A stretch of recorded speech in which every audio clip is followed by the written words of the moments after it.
బులెటిన్ల ముందుగా హెడ్లైన్స్. లింగాపూర్లో కాంగ్రెస్ అభ్యర్థి నస్రీమా బేగంకు ఎమ్మెల్యే రాజ్ ఠాకూర్ మద్దతు.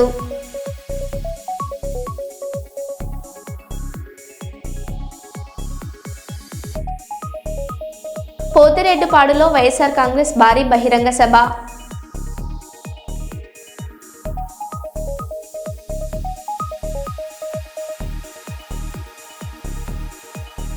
పల్నాడు జిల్లా నర్సరావుపేట స్టేడియం ఎదుట డ్వాక్రా మహిళల ఆందోళన.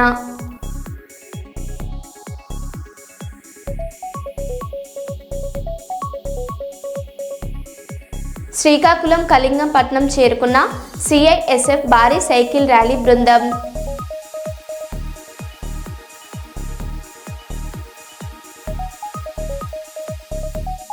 కలుగట్ల హెలిప్యాడ్ వద్ద సీఎం చంద్రబాబు నాయుడుకి ఘనస్వాగతం పలికిన మంత్రులు, ఎమ్మెల్యేలు.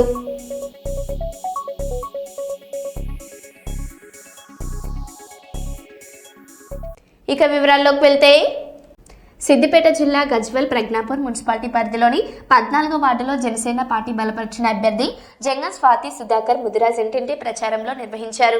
గబ్బర్ సింగ్ టీం సాయిబాబా, రమేష్, ప్రవీణ్, నగేష్, విల్సన్ రాజ్, మహేష్ పాల్గొన్నారు. వార్డులోని ప్రతి ఇంటికి వెళ్తూ ప్రజల సమస్యలను అడిగి తెలుసుకుంటూ గ్లాస్ గుర్తుకు ఓటు వేయాలని అభ్యర్థించారు. ఇంటింటి ప్రచారంలో పాల్గొన్న గబ్బర్ సింగ్ టీం వారు మాట్లాడుతూ, ఆంధ్రప్రదేశ్ ఉప ముఖ్యమంత్రి పవన్ కళ్యాణ్ ఈ మధ్యలోనే కొండగట్టుకు 35 లక్షల విరాళం అందజేశారని అన్నారు. ఆంధ్రాలో ఎంతో అభివృద్ధి చేస్తున్నారని, తెలంగాణలో కూడా జనసేన పార్టీ అభ్యర్థులను భారీ మెజార్టీతో గెలిపించాలని అన్నారు.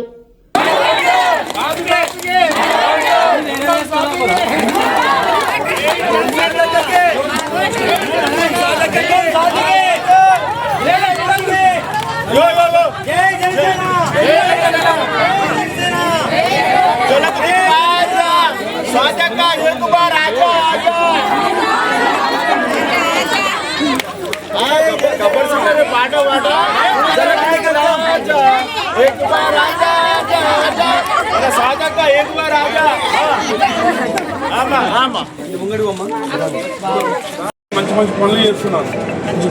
మనం కూడా తెలంగాణలో చేసిండు. మనకు గుడికి 35 కోట్లు ఇచ్చిండు, 2 లక్షలు ఇచ్చిండు. జై జనసేన, జై జనసేన, జై జనసేన. జనసేన నాయకత్వం రాసు గుర్తుకే, రాసు గుర్తుకే. అక్క మీ ఓటు ఎవరికంటే, అన్న మీ ఓటు ఎవరికంటే. జిందాబాద్ జిందాబాద్, జనసేన జిందాబాద్, జిందాబాద్ జిందాబాద్. పవన్ కళ్యాణ్ నాయకత్వం, పవన్ కళ్యాణ్ నాయకత్వం. జై జనసేన. గజ్వేల్ భారత్ నగర్కి మా గబ్బర్ సింగ్ టీం వచ్చినాము. మా పవన్ కళ్యాణ్ సార్, మా సుధాకర్ అన్న, స్వాతి సపోర్ట్గా మేము వచ్చాము. ఇంటింటికి డోర్ డోర్ తిరుగుతున్నాము. గ్లాస్ గుర్తుకు ఓటేయమని చెప్పి. మా పవన్ కళ్యాణ్ సార్ మంచి పని, మంచిది. ఒక్క 35 సంవత్సరాలకు ఆంధ్రప్రదేశ్లో ఒక జిల్లాలో కరెంట్ లేకపోతే ఆ జిల్లాలో కరెంట్ ఇచ్చాడు. అలాగనే కడుపుతున్న వాళ్ళు చాలా ప్రాబ్లం ఉంటే ఆ రోడ్లు లేకపోతే ఆ రోడ్లు వేయించినారు. అలాంటి పనులు 100 ఉన్నది. అలాగనే మన తెలంగాణలో కూడా మనము పవన్ కళ్యాణ్ జెండెగిరేసి పవన్ కళ్యాణ్తో మనం సుధాకర్ అన్నకు ఆశీస్సులు ఉండి ఇంటింటికి పోయి ఓటు అడుగుతున్నాము. 100% ప్రతి ఒక్కరు సుధాకర్ అన్నకు ఓటు వేస్తాం, మేము మావాడు అంటుంటే చాలా సంతోషం ఉన్నది. అన్ని పార్టీలే తిరిగిండు. ఈరోజు మా పవన్ కళ్యాణ్ మంచి పనులు చేస్తున్నాని ఈరోజు జనసేనలో ఉండి ఈరోజు పోటీ చేస్తున్నా అంటే ఆ సుధాకర్ అన్న థ్యాంక్ యూ. మీరు 100% విజయము. మాకు గబ్బర్ సింగ్ టీం మాకు అట్లా సంతోషంగా మాకు కనిపిస్తుంది. ప్రతి ఇంటికి కూడా అరే మేము మా సుధాకర్ని గెలిపిస్తున్నా అంటే మాకు ఆనందం ఉంటుంది. ఈ విషయం పవన్ కళ్యాణ్ దాకా మేము తీసుకెళ్తామన్నా. 14వ వార్డు ప్రజలందరినీ వేడుకుంటున్నాం. మేము మా స్వాతి గారికి అలాగే సుధాకర్ అన్న గారికి మీ అమూల్యమైన ఓటు గాజు గ్లాసుకు వేసి భారీ మెజారిటీతో గెలిపించాలని మనస్ఫూర్తిగా కోరుకుంటున్నాను. దయచేసి ఒక్క అవకాశం మీరు మా సుధాకర్ అన్న స్వాతి గారికి ఇస్తారని మనస్ఫూర్తిగా కోరుకుంటున్నాను. Thank you. జై జనసేన. 14వ వార్డు ప్రజలకి నమస్కారం. నేను మొదటిసారిగా 14వ వార్డు జనసేన పార్టీ నుండి నిలబడ్డాను. మొదటిసారిగా నిలబడ్డాను. నాకు ఈ యొక్క అవకాశం ఇచ్చి చూడండి, మమ్మల్ని గెలిపించండి. గెలిపించండి. ప్రతి ఒక్కరూ ఆకర్షణీయంగా చూడముచ్చటగా ఉండే యవ్వనంలో యువతీ యువకులు తమ సౌందర్యాన్ని మరింత అందంగా తీర్చిదిద్దేందుకు మణికంఠ బ్యూటీ నీడ్స్ షాప్ ప్రారంభించామని యువతీ యువకులు మణికంఠ బ్యూటీ నీడ్స్ షాప్కు రావాలని మణికంఠ బ్యూటీ నీడ్స్ షాప్ యజమాని కృష్ణ బజరంగ్ దళ్ ప్రతాప్ రెడ్డిలు కోరారు.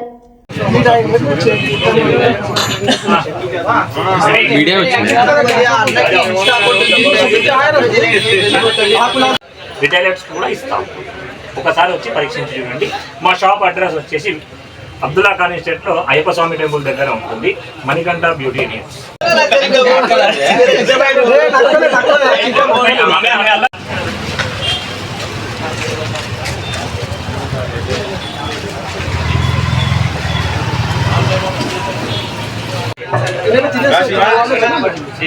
నమస్కారం. ఈరోజు మణికంఠ బ్యూటీ నీడ్స్ ఓపెన్ చేయడం జరిగింది. మన మంత్రివర్యులైన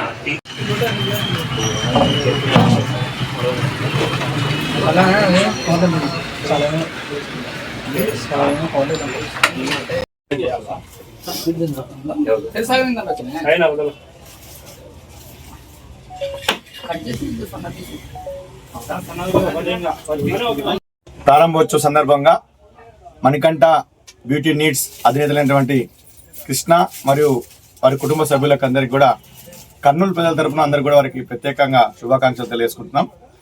ఈ ప్రారంభోత్సవానికి రాష్ట్ర మంత్రివర్యులు శ్రీ టీజీ భరత్ గారు ఇచ్చేసి ఈ యొక్క బ్యూటీ నీడ్స్ను ప్రారంభించడం జరిగింది. వీరి యొక్క వ్యాపారం దినదిన అభివృద్ధి చెందాలని మనస్ఫూర్తిగా కోరుకుంటున్నాం. ప్రతాప్ రెడ్డి, విశ్వ హిందూ పరిషత్. ఈరోజు మణికంఠ బ్యూటీ నీడ్స్ ఓపెన్ చేయడం జరిగింది. ముఖ్య అతిథులుగా మన మంత్రి టీజీ భరత్ గారు ఇచ్చినారు. సో మన కాడ ladies beauty needs, gents, men's salons parlour item total ఏదైనా లభించును. సరసమైన ధరలకే ఇవ్వబడును. బ్రాండెడ్ ఐటమ్స్ టోటల్ అన్ని face creams, salon products wholesale ధరలకే ఇస్తాము. ఒకసారి వచ్చి చూడండి మన products. Old Ayyappa Swamy temple, Abdullah Khan estate, Kurnool. Manikanta beauty needs. నా పేరు కృష్ణ అండి. ఈరోజు మణికంఠ బ్యూటీ నీడ్స్ అని ఓపెనింగ్కి టీజీ భరత్ గారు వచ్చారు. బాగా ఘనంగా చాలా బాగా ఓపెనింగ్ జరిగింది. ఇక్కడ బ్యూటీ నీడ్స్కి సంబంధించినవి లేడీస్కి, జెంట్స్కి చాలా రకాల ప్రోడక్ట్స్ ఉన్నాయి. అందంగా ఉండాలని అందరికి ఉంటుంది, కానీ మరీ ఇంత అందంగా కావాలంటే ఇక్కడ దొరికే బ్యూటీ నీడ్స్కి సంబంధించినవి ఒకసారి వచ్చి చూసి మీరు ఒకసారి వాడడం వల్ల చాలా చాలా బాగా అందంగా ఉంటారు. స్వామి టెంపుల్ కాడ మణికంఠ బ్యూటీ నీడ్స్. నా పేరు నందు అండి. నమస్కారం. మీడియా 10 న్యూస్, నేను అనుష. మేడారం సమ్మక్క సారలమ్మ మహాజాతర ముగిసిన తర్వాత భక్తులు మొక్కుముడిగా సమర్పించుకున్న కానుకల లెక్కింపు ప్రక్రియ ఇప్పుడు హన్మకొండలో ముమ్మరంగా సాగుతుంది. దీనికి సంబంధించిన వివరాలను మేడారం ఈవో వీరస్వామి గారు వెల్లడించారు. తొలి రోజు 125 హుండీలను లెక్కించగా సుమారు 1,49,00,000 రూపాయల ఆదాయం రాగా, రెండో రోజు మధ్యాహ్నం సమయానికే మరో 55 హుండీల ద్వారా 1 కోటి రూపాయలు సమకూర్చాయి. వెరసి కేవలం 2 రోజుల్లోనే సుమారు 2.5 కోట్ల రూపాయల నగదు ఆదాయం వచ్చినట్లు అధికారులు స్పష్టం చేశారు. దేవాదాయ శాఖ సిబ్బందితో పాటు వందలాది మంది స్వచ్ఛంద సేవకులు ఈ లెక్కింపులో భాగస్వాములు అవుతున్నారు. మరిన్ని అప్డేట్స్ కోసం చూస్తూనే ఉండండి మీడియా 10 న్యూస్. కెమెరామెన్ అజయ్తో అశోక్, వరంగల్. తెలంగాణ కుంభమేళ మేడారం మహాజాతర హుండీల లెక్కింపు ప్రక్రియ నిన్న ప్రారంభమైన విషయం తెలిసిందే. అంటే నిన్న అనగా మొదటి రోజు హుండీల లెక్కింపు, మొత్తం ఎన్ని హుండీలు లెక్కించడం జరిగింది, మొత్తం ఎంత అమౌంట్ రావడం జరిగింది ఇప్పుడు తెలుసుకుందాం. మేడారం ఈవో వీరస్వామి గారు ఉన్నారు మన ముందు. సార్ చెప్పండి. నిన్న మొదటి రోజు 125 హుండీలు ఓపెన్ చేయడం జరిగిందండి. దాంట్లో 1,49,00,000 అంటే సుమారు 1.5 కోటి వరకు నిన్న ఇన్కమ్ వచ్చిందండి. ఈ రోజు ఇప్పటి వరకు కూడా ఒక 55 హుండీలు తీరడం జరిగింది. దాంట్లో భాగంగా నిన్నటి ఇవాళ కలిపి మొత్తం ఇవాళ 1 కోటి రూపాయలు ఇప్పటి వరకు వచ్చింది. మొత్తం కలిపి 2.5 కోట్లు ఇప్పటి వరకు ఈ టైం వరకు అంత ఆదాయం వచ్చింది. రెండో రోజుల భాగంగా ప్రక్రియ 10 గంటలకే మొదలు కావడం జరిగింది. మొదలైన ప్రక్రియ 50 లక్షలు కౌంట్ చేయడం కూడా జరిగిందని చెప్తున్నారు. అంటే ఈ రోజు ఎంతమంది పాల్గొంటున్నారు, ఏ శాఖల నుంచి పాల్గొంటున్నారు సార్? ఈ రోజు వచ్చేసి మన స్వచ్ఛంద సంస్థల వాళ్ళు 200 మంది వచ్చారండి. ప్లస్ మా ఎండోమెంట్ డిపార్ట్మెంట్ నుంచి ఒక 100 మంది, మొత్తం ఒక సుమారు 300 మంది తోటి మార్నింగ్ 8:30కే స్టార్ట్ చేయడం జరిగింది. ఇవాళ కొంచెం ఎక్కువ వస్తాయని ఆశిస్తున్నామండి. సో ఇది మేడారం హుండీల లెక్కింపు ప్రక్రియ గురించి కెమెరామ్యాన్ అజయ్తో అశోక్, మీడియా 10 వరంగల్. నర్సంపేట మున్సిపాలిటీ 29వ డివిజన్లో కాంగ్రెస్ పార్టీ అభ్యర్థి వేముల సంధ్య సాంబయ్య గౌడ్ కోసం వందలాది మంది కార్యకర్తలు ర్యాలీ నిర్వహించారు. ఈ కార్యక్రమంలో 11వ వార్డు అభ్యర్థి చీకటి స్వరూప ఉదయ గౌడ్, గ్రామ పార్టీ అధ్యక్షులు వరంగంటి కుమారస్వామి, కోల మధులత, మాజీ సర్పంచ్ ఆకులపల్లి మల్లేశం, మాజీ ఎంపీటీసీ హర్షణ పెళ్లి వెంకటేశ్వరరావు, మాజీ వార్డు సభ్యులు వెలదండి భారతి, మధు, పల్లగుండ రమేష్, రాయపూరి మల్లికాంబ, కోల సావిత్రి, గన్నోజ్ రవీంద్రాచారి, కాంగ్రెస్ సీనియర్ నేతలు కుమ్మ కట్టయ్య, కుమ్మ చంద్రమౌళి, చెల్ల శ్రీనివాసరెడ్డి, బండారి సతీష్, కుండ లింగస్వామి, అల్లి అశోక్, కోల రవికుమార్, ఆకులపల్లి భాస్కర్, హన్మకొండ మహేష్, ఆకులపల్లి తరుణ్ పాల్గొన్నారు. వారి చేతి గుర్తుకు ఓటు వేయండని ప్రజలకు అభ్యర్థన చేశారు.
ఎక్కడా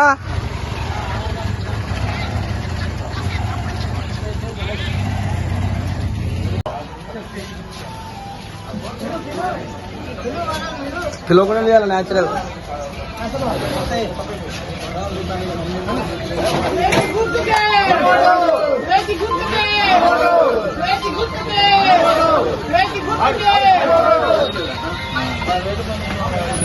హలో ఇంటికారా పనికి ఈ కర్ర ఉన్నది, కర్ర పోతాను. అది బండి ఉనకా బండి అందుకురా.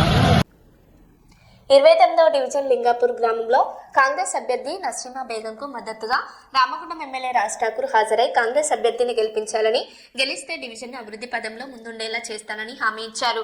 ఈ కార్యక్రమంలో కాంగ్రెస్ అధ్యక్షులు అర్చనపల్లి శ్రీనివాస్, కటికనేని జగన్మోహన్ రావు, కాసర్ల మల్లేష్, గంగారపు వెంకటేష్, ఆర్కుటి స్వప్న, రాయమల్లు యాదవ్, అడిచెర్ల చంద్రమౌళి, ఎనగందుల సంతోష్, భూమేష్, వెంకటేష్, కాంపల్లి చంద్రయ్య, కాసర్ల శ్రీనివాస్, గ్రామస్తులు అధిక సంఖ్యలో పాల్గొన్నారు. రాజేష్ గారు ముఖ్యంగా నిరంతరం నా దగ్గరకు వచ్చి రోజు కొట్టాడే, నేను ఈ ఊరు బిడ్డని లింగాడే మాకు తెలియనప్పుడే ఇక్కడ ఓపెన్ కాస్ట్ వచ్చింది, OCP 4 వచ్చింది. లింగాపురం గ్రామంలో ఈ డివిజన్లో రాష్ట్ర ముఖ్యమంత్రి గారు 500 మెగావాట్ల power plant Medipalli Lingapuram mine ప్రాంతంలో నిన్న నిర్ణయం తీసుకోవడం జరిగింది. ఇక్కడ పవర్ ప్లాంట్ పెడతామని ఇవాళ ఆ శుభవార్త లింగాపురం ప్రజలకు తెలియజేస్తూ ఇంకో 5 కోట్ల రూపాయలు ఇక్కడ ప్రత్యేకంగా డెవలప్మెంట్కి కేటాయిస్తుంది. ఇక్కడ దళిత బంధువులందరూ కూడా గతంలో అనేక పోరాటాలు చేసి R&R ప్యాకేజ్ రాక ఇల్లు లేక ఇబ్బందులు పడుతున్న తరుణంలో వారికి ఇక్కడే 100 ఫీట్స్ రోడ్స్ సిసిఎస్ మన గంగానగర్ నుంచి పంప్ హౌస్ వరకు 100 ఫీట్ల రోడ్ వేస్తా ఉన్నాం.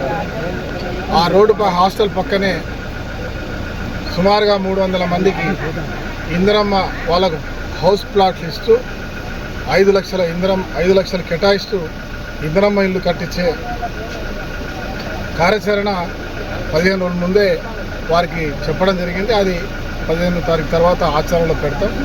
దాంతోపాటు అనేక అభివృద్ధి సంక్షేమాలు ఈరోజు చేస్తున్న తరుణంలో రామగుండం ప్రజలందరూ కూడా రేవంత్ రెడ్డి గారు రామగుండంలో 1x800 పవర్ ప్లాంట్, లింగాపూర్ మేడిపల్లిలో 500 మెగావాట్స్ పవర్ ప్లాంట్, తర్వాత అద్భుతమైన డెవలప్మెంట్ ఇక్కడ ఒక వైద్య కేంద్రంగా, విద్యా కేంద్రంగా, వ్యాపార కేంద్రంగా అన్ని రకాల వసతులను ఈ ప్రాంతాన్ని ఒక పునర్నిర్మాణం చేయడంలో చేస్తున్న తీరుకి రామగుండం కార్పొరేషన్ ప్రతి ఒక్క చదువుకున్నటువంటి విద్యార్థులు, అక్క చెల్లెళ్ళు, కార్మిక బంధువుల కుటుంబాలు, సింగరేణి కార్మికులు ఒక్కరని కాదు, ఇవాళ రేవంత్ రెడ్డి గారికి తోడుగా ఉండాలి.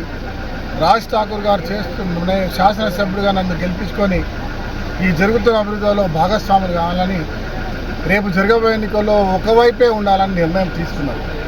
అనేక సార్లు మంది ఫోన్లు చేసి చెప్తాను, ఎవరైతే మేము గెలిచినా సరే మళ్ళీ కాంగ్రెస్లోకి పోతామని చెప్పి అటు అన్ని పార్టీల వారు కూడా చెప్తున్న తీరును ఇవాళ ప్రజలు ఇచ్చేటువంటి ఒక జవాబే దానికి నిదర్శనం.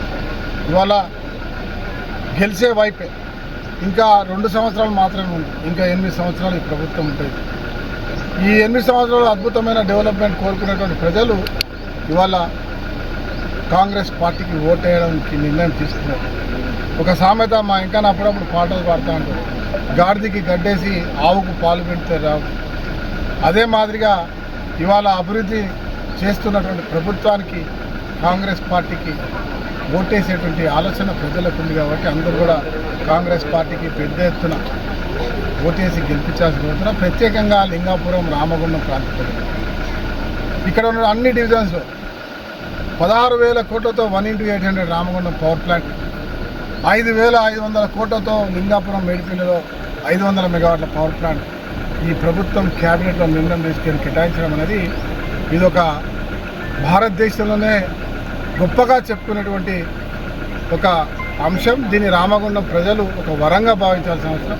ఇవాళ ఇవన్నీ ఇచ్చినందుకు రేవంత్ రెడ్డి గారికి బహుమానంగా మనం మన నమ్మకాన్ని, మన యొక్క విశ్వాసాన్ని చూపించుకోవాల్సినటువంటి బాధ్యత కూడా మన అందరికీ చెప్పి మీ ద్వారా అందరికీ తెలియజేస్తాం.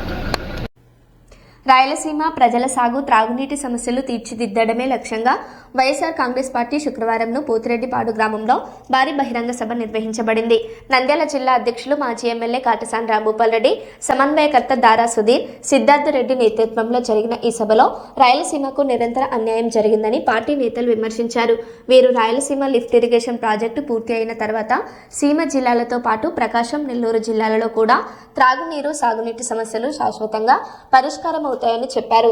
సభకు వైఎస్ఆర్ కాంగ్రెస్ పార్టీ రాష్ట్ర కోఆర్డినేటర్ సజ్జల రామకృష్ణారెడ్డి, పెద్దిరెడ్డి రామచంద్రారెడ్డి, మాజీ మంత్రులు బుగ్గల రాజేంద్రనాథ్, కాకాని గోవర్ధన్, స్థానిక నేతలు, ఎమ్మెల్యేలు, మాజీ ఎమ్మెల్యేలు పాల్గొన్నారు.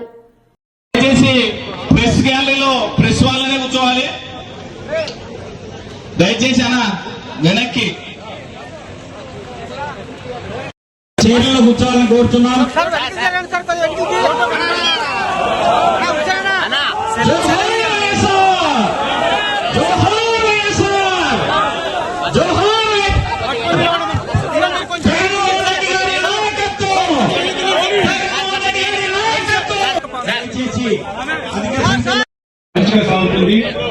ఈరోజు వైఎస్ఆర్ కాంగ్రెస్ పార్టీ అధినేత, మన ప్రియతమ నాయకులు, మాజీ ముఖ్యమంత్రి వర్యులు శ్రీ వైఎస్ జగన్మోహన్ రెడ్డి గారి ఆదేశాలతో ఈ వేదికను అలంకరించినటువంటి వైఎస్ఆర్ కాంగ్రెస్ పార్టీ ముందు చూపుతో ఇప్పుడుండే ప్రాజెక్టులనే మనము కూడా 800 అడుగుల నుంచే నీటిని తోడాలని చెప్పేస్తే ఆ రోజు ముఖ్యమంత్రి జగన్మోహన్ రెడ్డి గారు మన అందరి కోసం, ఈ రాయలసీమ అన్ని పార్టీల వారి కోసం అందరూ కూడా ఎవరు కూడా ఎంతో సాహసంతో కూడా 800 అడుగుల నుంచి పోతిరెడ్డి గురించి ఎన్నికైన వాళ్ళు అధ్యక్షులు చెప్పినా కూడా, అనేక అభ్యర్థులు చెప్పినా కూడా ఇది కొత్త ప్రాజెక్టు కాదు, ఆయకట్టు స్థిరీకరించడానికి ఒక భాగం మాత్రమే అని చెప్పి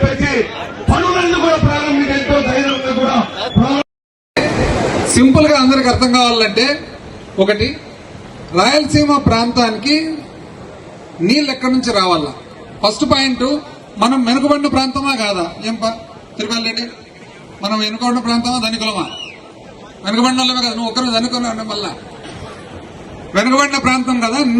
శ్రీశైలం రిజర్వాయర్ ను మనకు 11,000 నుంచి 44,000 క్యూసెక్లకు కూడా పెంచిన ఘనత మన దివంగత నేత రాజశేఖర రెడ్డి గారు అనేది కూడా మనం మర్చిపోవడానికి వీల్లేని పరిస్థితి. దాంతో పాటు రిజర్వాయర్ కు సంబంధించిన అయితేనే, ఎస్ఆర్బిసి సంబంధించిన కెనాల్ అయితేనే కూడా పూర్తి చేసిన ఘనత. అంతకు ముందు ఇవన్నీ కూడా ప్రాజెక్టు చేయగలిగినారంటే మాత్రం అంతకు ముందు ఉండే ముఖ్యమంత్రులతో పాటు మన నాయకుడు దివంగత నేత రాజశేఖర రెడ్డి గారు కూడా ఆయన వచ్చిన తర్వాతనే రాయలసీమకు సంబంధించిన మొత్తం ప్రాజెక్టులను కూడా ఈ రోజు గోర్కల్ రిజర్వాయర్ ఉందంటే మాత్రం పాండ్యం నియోజకవర్గ ప్రజలందరూ కూడా పాండ్యం మండలానికి సంబంధించిన మనకు బనగానపల్లికి సంబంధించిన ప్రతి ఒక్క రైతు కూడా మనం దివంగత నేత రాజశేఖర రెడ్డి గారికి మనం అందరం కూడా కృతజ్ఞత చెప్పాల్సిన అవసరం ఉంది. అసెంబ్లీలో అంతకుముందు ఎలక్షన్ల ముందర మనకు పాండ్యంలో ప్రామిస్ చేసిన అసెంబ్లీలో ప్రాజెక్టులు అనౌన్స్ చేసేటప్పుడు గోర్కల్ రిజర్వాయర్ లేకపోతే ఆయన పోయిన దగ్గర పోయి అడుగుతానే మనకు గోర్కల్ రిజర్వాయర్ అప్పటికప్పుడు మనకు అనౌన్స్ చేసిన నాయకుడు దివంగత నేత రాజశేఖర రెడ్డి గారు అనేది కూడా మనం ఎవరు కూడా మర్చిపోవడానికి వీల్లేని పరిస్థితి. మీరందరూ కూడా ఒక్కసారి ఆలోచించాలి. అందరి నివారించుకోవడానికి అవకాశాన్ని కల్పించే విధంగా రాయలసీమ ఎత్తిపోతల పథకం మనకు చేయడం జరిగిందనేది ప్రతి ఒక్క రైతు కూడా మీరు ఆలోచించాలి. కానీ తెలుగుదేశం నాయకుడు ఇప్పుడు మాట్లాడడం జరుగుతుంది. మీకు వైఎస్ఆర్సీపీ వాళ్ళు కానీ ఈ స్టేజ్ మీద వచ్చే నాయకులు కానీ క్యూసెక్ అంటే ఏమిటి, టీఎంసీలు అంటే ఏందని తెలియని మాట్లాడే నాయకుడు ఆయన మాట్లాడుతుంటే ఒక విధంగా బాధాకరంగా ఉంది. నీ మాదిరి ఎక్కడ ఉంటే అక్కడ మాట్లాడే మనస్తత్వం మాది కాదు. రాయలసీమ కోసం ఆ రోజు 1985లో వచ్చిన నాయకులకు, కార్యకర్తలకు, రైతులకు పాండ్యం నియోజకవర్గం నుంచి, అదేవిధంగా నంద్యాల జిల్లా మొత్తం వచ్చిన నాయకులకు అందరికీ కూడా, రైతు సోదరులకు అందరికీ కూడా మరొకసారి నా ఉదయపూర్వక కృతజ్ఞతలు తెలియజేస్తూ ఇంతతో సెలవు. పల్నాడు జిల్లా నరసరావుపేటలో 120 మంది డ్వాక్రా మహిళలు రోడ్డుపై బైఠాయించి ఆందోళన వ్యక్తం చేశారు. ఆర్పి చల్ల కోటేశ్వరి వారిపై మహిళల బ్యాంకు ఖాతాల్లో ఉన్న 32 లక్షల పొదుపు సొమ్మును అనుమతించకుండా తీసుకున్నారనే ఆరోపణలు ఉన్నాయి. పోలీసులు, బ్యాంకు అధికారులు ఫిర్యాదులకు పట్టించుకోవడం లేదని బాధితులు మండిపడ్డారు. మహిళలు న్యాయం పొందాలని, సొమ్ములు చెల్లించాలని డిమాండ్ చేస్తున్నారు. ఆందోళన కారణంగా నరసరావుపేటలో కొన్ని వాహన రాకపోకలు ఆగిపోయాయి. మేము బ్యాంకే కడిగిపోయి మా కొత్త లోన్ ఇవ్వాలంటే బ్యాంక్ ఇవ్వాలన్నారు. అదిగో పేపర్లు వచ్చినాయి. మేము బ్యాంకే కాడికి వెళ్ళాం. బ్యాంకే కాడికి వెళ్తే బ్యాంక్ వాళ్ళు ఏమన్నారు, మా డబ్బులు 4,36,000 ఉండాలా పొదుపు డబ్బులు.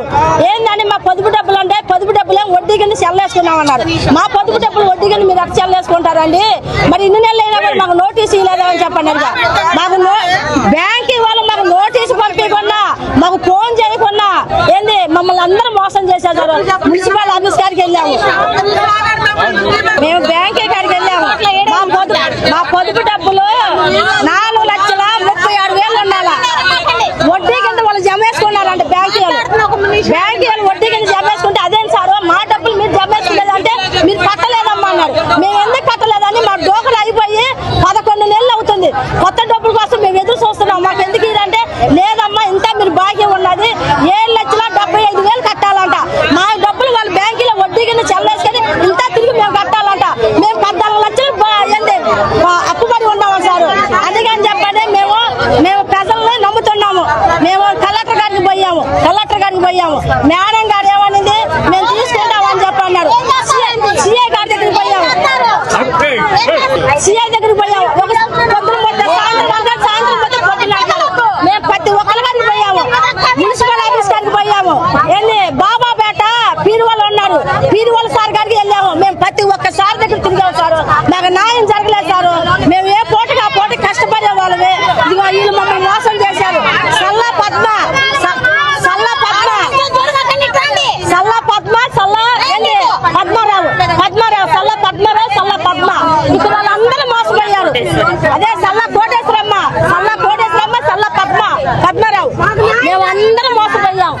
మరో బులెటిన్లో మళ్ళీ కలుద్దాం. Stay tune.